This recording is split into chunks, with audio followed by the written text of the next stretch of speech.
Hello, and welcome to The Story of Rhode Island, the podcast that tells you the story of Rhode Island's fascinating history. In last week's episode, we watched the Jefferson embargo in the War of 1812 spur on the growth of the state's textile industry. While this development has certainly led to a significant amount of economic growth, it's also given rise to a working-class consciousness that's becoming increasingly hostile towards certain aspects of its society. And as we jump into this week's episode, we're introduced to the Rhode Island native who's become a vociferous voice for the concerns of the state's working class. His name is Seth Luther, and on this April afternoon in 1832, he's giving a speech to an energetic crowd of local factory workers. While waving his arms around in the air and moving his tall, slender body from side to side, he tells his audience about an issue that's plaguing their state, one that in his speech he calls, quote, wicked, ridiculous, unnatural, impolitic, tyrannical, and unjust in every point of view, unquote.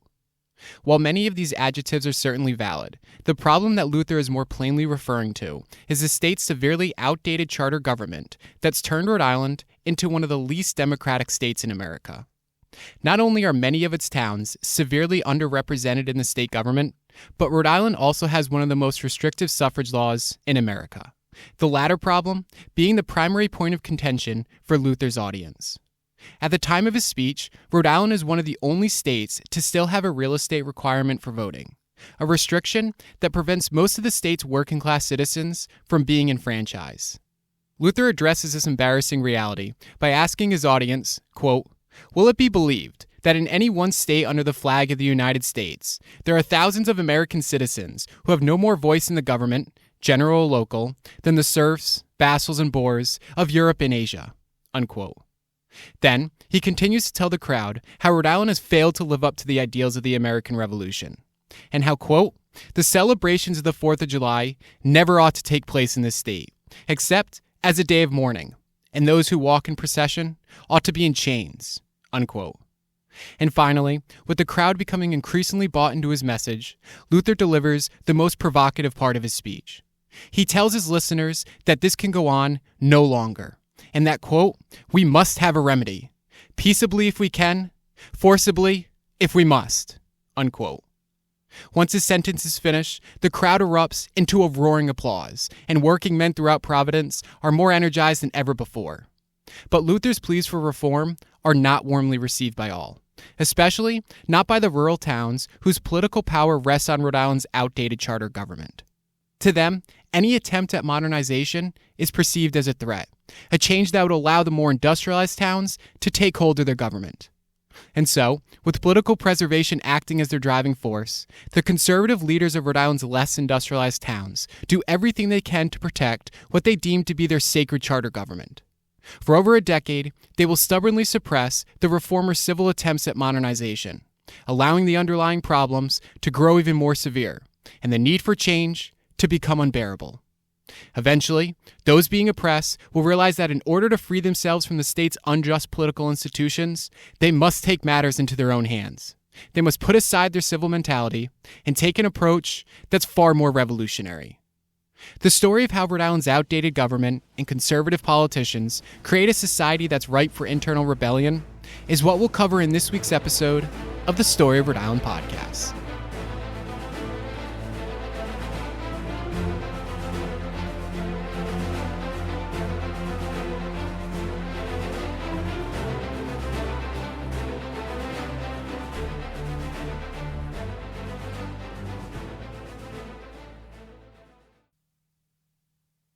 Sitting comfortably around a lavish dinner table in the rural village of Kingston are three men: Wilkins Updike, Elisha Reynolds Potter, and his son, Elisha Reynolds Potter Jr. All three of these men have ties to the famed 18th century Narragansett planter families, a group of agriculturalists whose massive plantations in southern Rhode Island made them fortunes. Like their family lineage, these three individuals enjoying a fine dinner on this winter afternoon in 1833 have also remained in the upper echelons of Rhode Island society. Not only do they easily meet the real estate requirements for voting, but Updike and the elder Potter are experienced statesmen in Rhode Island's General Assembly, a career path the younger Potter will follow as well. Although these three men are well respected throughout the state's less industrialized communities, they represent everything Seth Luther and his urban counterparts are fighting against. A group of backward-thinking, wealthy landowners who fiercely oppose reforming Rhode Island's government. While discussing the politics of the day, Wilkins Updike carelessly tosses a pamphlet on the dinner table. When the two Potters see the pamphlet's title, which reads, "An Address on the Right of Free Suffrage," they realize it's a printed version of the speech we watched Seth Luther make at the start of this episode. Updike asks his guests who this loudmouth, penniless factory worker thinks he is. How dare he thinks he has the right to speak on such civic matters when he doesn't even own an ounce of real estate? The elder Potter nods his head in agreement and mentions how it's a shame that some are even considering enfranchising non-real estate owners. The comments made by the two men align with the political belief known as the stake in society theory, a concept that's widely considered to be outdated by the 1830s. However, contemporary proponents of the idea believe that only citizens with a financial interest in their society, such as real estate, should be given the right to vote because they have more to lose or gain from societal decisions. Updike and the Potters continue to support the validity of this archaic concept for the next 10 minutes or so, while also taking jabs at Luther and his so-called working-class rabble friends. However, the men's unanimity is challenged when they begin discussing the second point of contention being shared by the Northern reformers, Rhode Island's mode for representing towns in the state government. The conversation shift occurs when Elisha Reynolds Potter Jr. makes a controversial statement. The young man admits that he can see why some people could question the way in which the charter goes about assigning delegates to the state government. After all, it was created over 150 years ago, he states. Plus, it's quite clear that it fails to equitably represent some of the towns in the state government. When the younger Potter realizes that his comment has irritated his host, he backsteps on his comment and makes it clear that he's by no means saying they should completely do away with the charter, but does wonder if there's a way to make some adjustments, albeit very minor. This even mildly progressive statement immediately strikes a chord with Updike. Furious that the young man would dare speak down on the state's sacred charter, he reminds him of how the document is a cherished piece of Rhode Island history, put in place by the very men who founded their great society. He pointedly states how it worked just fine for Roger Williams, so it'll work just fine for us as well. Plus, he continues, even if people wanted to alter the charter, they can't, as it provides no mode of amendment. The elder Potter, realizing their host is quite upset, gives his son a look as if to tell him to mind his words. To mend the situation, Potter Jr. nods his head and tells Updike that he's made a great point. Then, he raises his glass and gives a short toast to the state's sacred charter. The three men cling their glasses together in solidarity, and their dinner continues for the next couple of hours.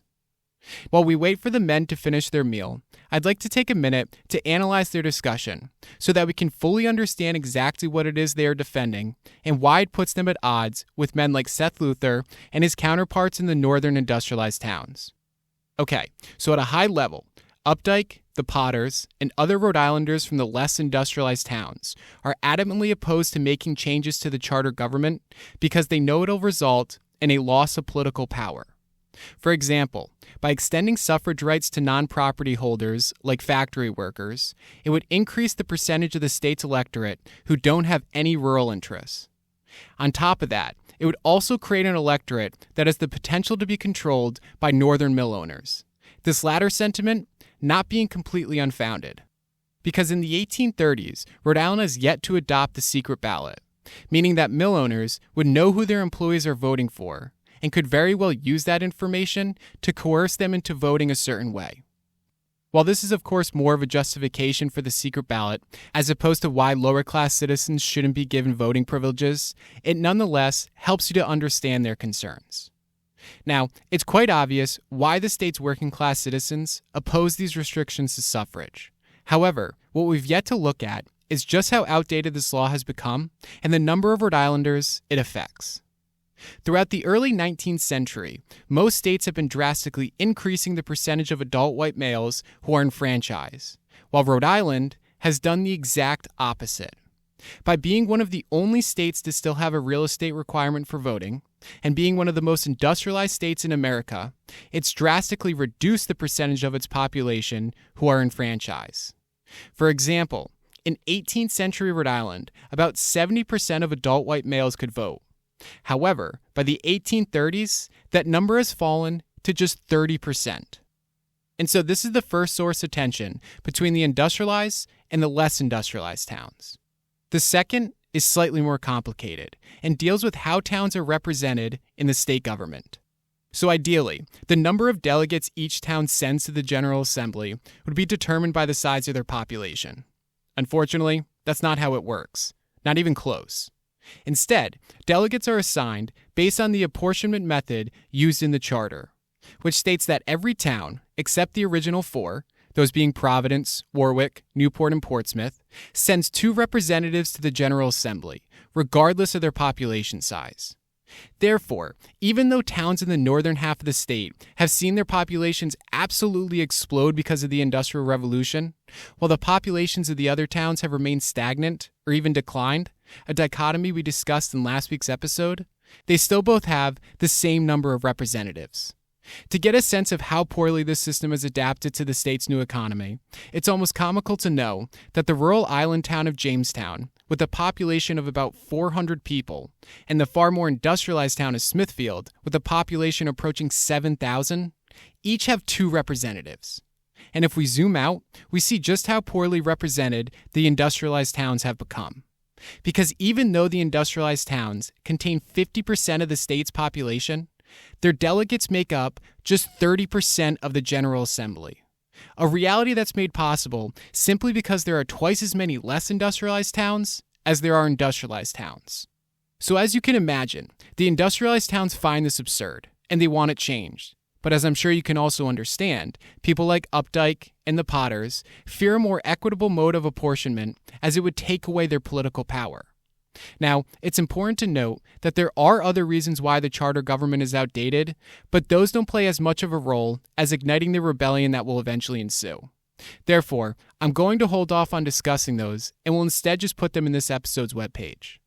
Okay, so to summarize, Rhode Island's charter is outdated because it severely restricts suffrage and does not adequately represent towns in the state government. However, the reason the less industrialized towns want to keep it that way is because it allows them to remain control of the General Assembly. And speaking of the General Assembly, that's exactly where we'll head next. Because by 1834, there's a new statesman in the Rhode Island government, and he's about to bring the complaint shared by Seth Luther directly to those in power. And although this will be our first interaction with this fiery, young advocate of the working class, it most certainly will not be our last. It's the June 1834 meeting of the General Assembly, and a showdown is about to ensue. Standing at the center of the Newport Colony House are 2 statesmen who represent the formidable bulwark protecting the Rhode Island charter government. One of them is a man we just met, Elisha Reynolds Potter. The other is Benjamin Hazard, an elder Newport representative who's been a member of the General Assembly for 25 years. While the 2 talk amongst themselves, they suddenly hear the door swing open and watch the leader of the opposing party enter the room, the young and extremely passionate Thomas Wilson Dorr. Although this short, slightly overweight individual comes from a world completely different from the one the state's working-class citizens live in, he's a fierce advocate of their political needs. Dorr was born into an extremely wealthy family, whose family ties to Rhode Island date back to the 17th century. However, you'd be mistaken to believe that everything about his life has been easy. For as long as he can remember, he's had to deal with the chronic illness that now forces him to walk with a cane. Nonetheless, he remained resilient. After graduating from Harvard at just 18 years old, he practiced law in New York, and upon his return to Providence, became a leading member of the state's newest political organization, the Constitutional Party. More recently, he authored the party's key document titled An Address to the People of Rhode Island, which demands that the state finally do away with their charter and adopt a constitution that liberalizes the state's suffrage laws and establishes a more equitable mechanism for representation. And now, on this summer afternoon, he'll take this fight for modernization directly to those who want to destroy it. After confidently walking past his political opponents, Dorr finds a seat in the Colony House that puts him directly across from his conservative adversaries, demonstrating his eagerness to fight his battles head-on. But Hazard, a man who's been a statesman since Dorr was in diapers, is not a least bit intimidated by his opponent. While locking eyes with Dorr, he observes an array of emotions. The first, and most obvious, is determination. Hazard can tell that this young man is willing to do whatever it takes to modernize Rhode Island's outdated, non-egalitarian government. But resting behind that mindset is an emotion that makes Hazard uneasy: Dorr's reckless sense of urgency. While to some, Rhode Island adopting a more modern form of government almost seems inevitable, something that will inevitably occur once the older generations give way to a new set of leaders, Hazard begins to realize that Dorr's not willing to wait for that to happen. To him, Rhode Island's working-class individuals deserve these changes to happen now, not later. It's a right that was promised to them by their founding fathers in the United States Constitution, because Article 4 makes it very clear that each state is promised a Republican form of government, not one dominated by a few minority landholders. And since that's what was promised to them, Dorr has every intention of turning it into a reality. With this mindset in place, Dorr stands up and begins attacking the state's outdated charter. While his voice steadily rises, he exclaims how their current institutions are, quote, unworthy of a free people. They ought to be changed radically and totally, unquote. To make this happen, he proposes that the state have a constitutional convention so that they can do away with their charter. Immediately after hearing Dorr's suggestion, Hazard stands up and starts to ridicule his opponent. Like we heard from Updike at his home in Kingston, he denounces Dorr for criticizing their sacred charter. He tells him that he refuses to watch Dorr just toss it in the trash as if it had no value whatsoever. At the very most, he would consider it being amended, but nothing more. For the next couple of minutes, the two men continue to verbally spar until Potter provides a middle ground. He proposes that a convention take place, but one that will simply decide if they want to amend the charter or draft a constitution. After a quick vote, Potter's compromise is approved by the House, and for a moment, it seems like the confrontation is over. But then, Dorr proposes that the delegates for the convention be chosen from the towns based on the size of their population, and that all native-born, white adult males with 1 year's residency be allowed to vote at the convention. Hazard and Potter, knowing all too well that they'd lose their power if this were to be the case, instantly shoot down the idea. To further infuriate Dorr, Hazard begins calling him a child and tells him that his family would be ashamed to hear that he's supporting the, quote, laborers and mechanics of the factory villages, unquote. At this point, Dorr snaps. He slams his fist on the table and calls out his opponent's true agenda. He tells the room how Hazard, quote, reads a handwriting on the wall, and it announces too clearly to be misinterpreted the doom of a certain class of politicians who, when the present unjust and oppressive system of things go down with it, and do not rise again. It is this dread of personal consequences which makes some men cling with such a desperate grasp, strengthened by the energy of self-preservation, to the decaying remnants of the present fabric, unquote. When Dorr's tirade comes to an end, the room is completely silent, and his hands can be seen visibly shaking from his outbursts. Hazard, noticing that his fellow delegates have been offended by the young man's comments, knows he now has the upper hand, so he calmly rises from his chair in a dignified manner. Once standing, he suggests to the room that Dorr's proposal be left up to a vote. As expected, the representatives swiftly reject Dorr's proposed changes for the convention, and by the time the assembly comes to an end, the conservative delegates have won a small but meaningful victory. Then, over the next few months, their success continues when the proposed convention to amend the charter loses steam and never ends up taking place, creating yet another roadblock for the reformers' efforts. Finally, that roadblock begins to look insurmountable when the Constitutional Party dies a slow death throughout the remainder of the 1830s.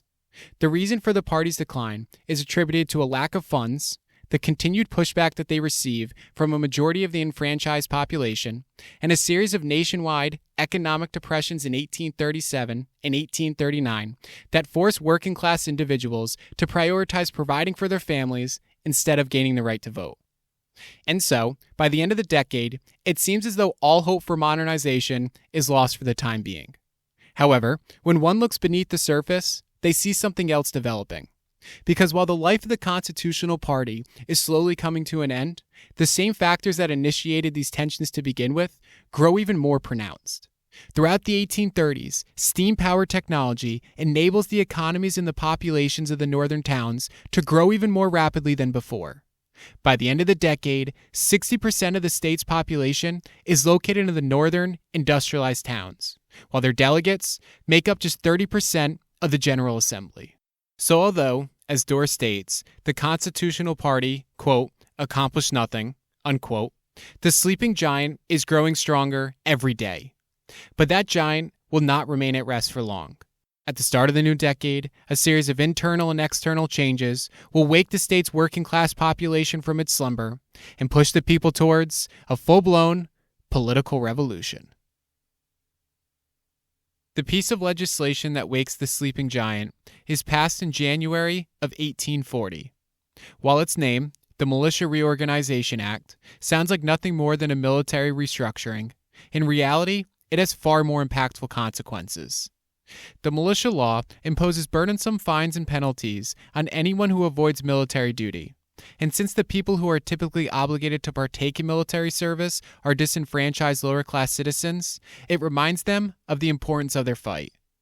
At first, their response to the law is somewhat contained, as they primarily focus on creating the Suffrage Association in March of 1840. However, when they then watch an unprecedented number of Americans participate in the highly populace-driven 1840 presidential election, the tenacity of their protests becomes far more forthright. When it's all said and done, Whig candidate William Henry Harrison is elected president, and election data shows that 70% of all adult white males voted, a number slightly lowered by Rhode Island's abysmal participation rate of just 33%.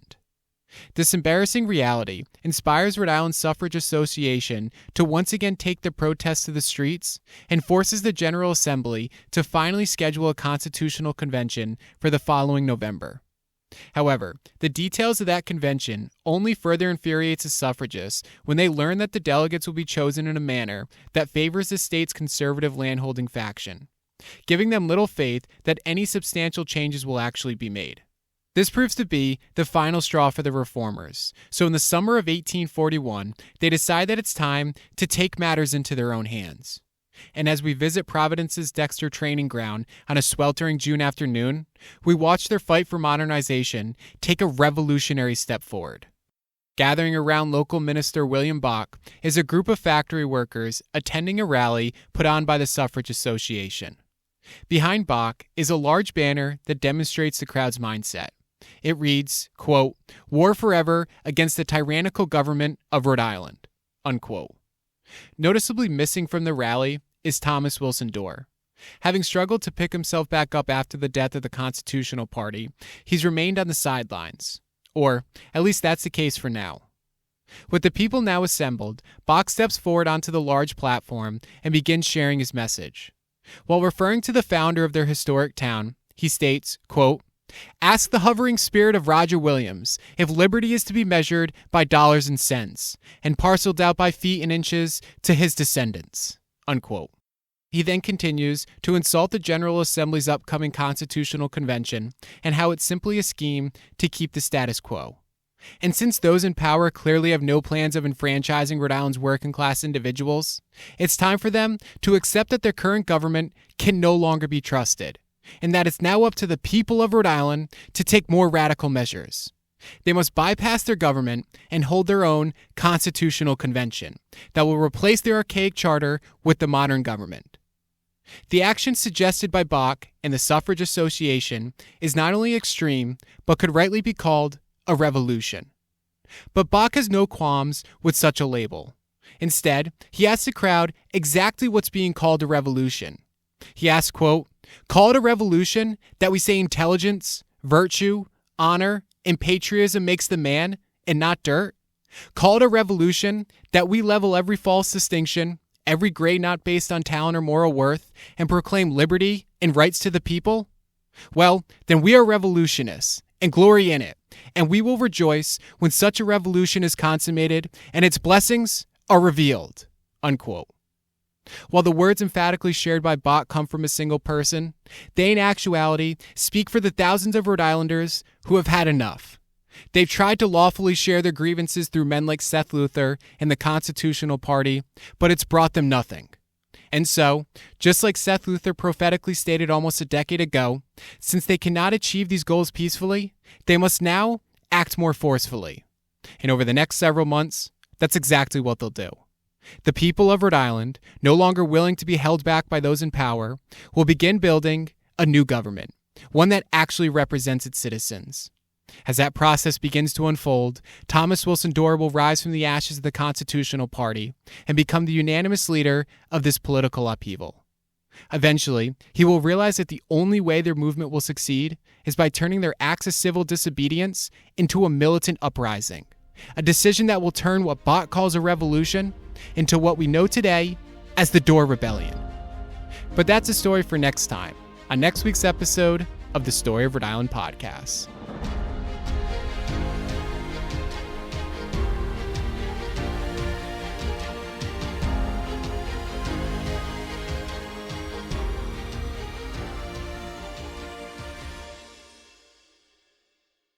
Thank you for listening to the Story of Rhode Island. If you enjoyed today's episode, please be sure to follow the podcast and leave a review. Also, if you're looking for a fun way to explore historic Rhode Island locations, follow the links in this episode to learn more about a new mobile app history hunt experience. Sponsored by the Battle of Rhode Island Association and produced by Fresh Maps, the revolutionary RA History Hunt self-guided walking and driving tours take you on location to learn what happened in and around Rhode Island during the American Revolution era. It really is very fun, so I suggest checking it out on freshmaps.us. Thank you again, and see you next time.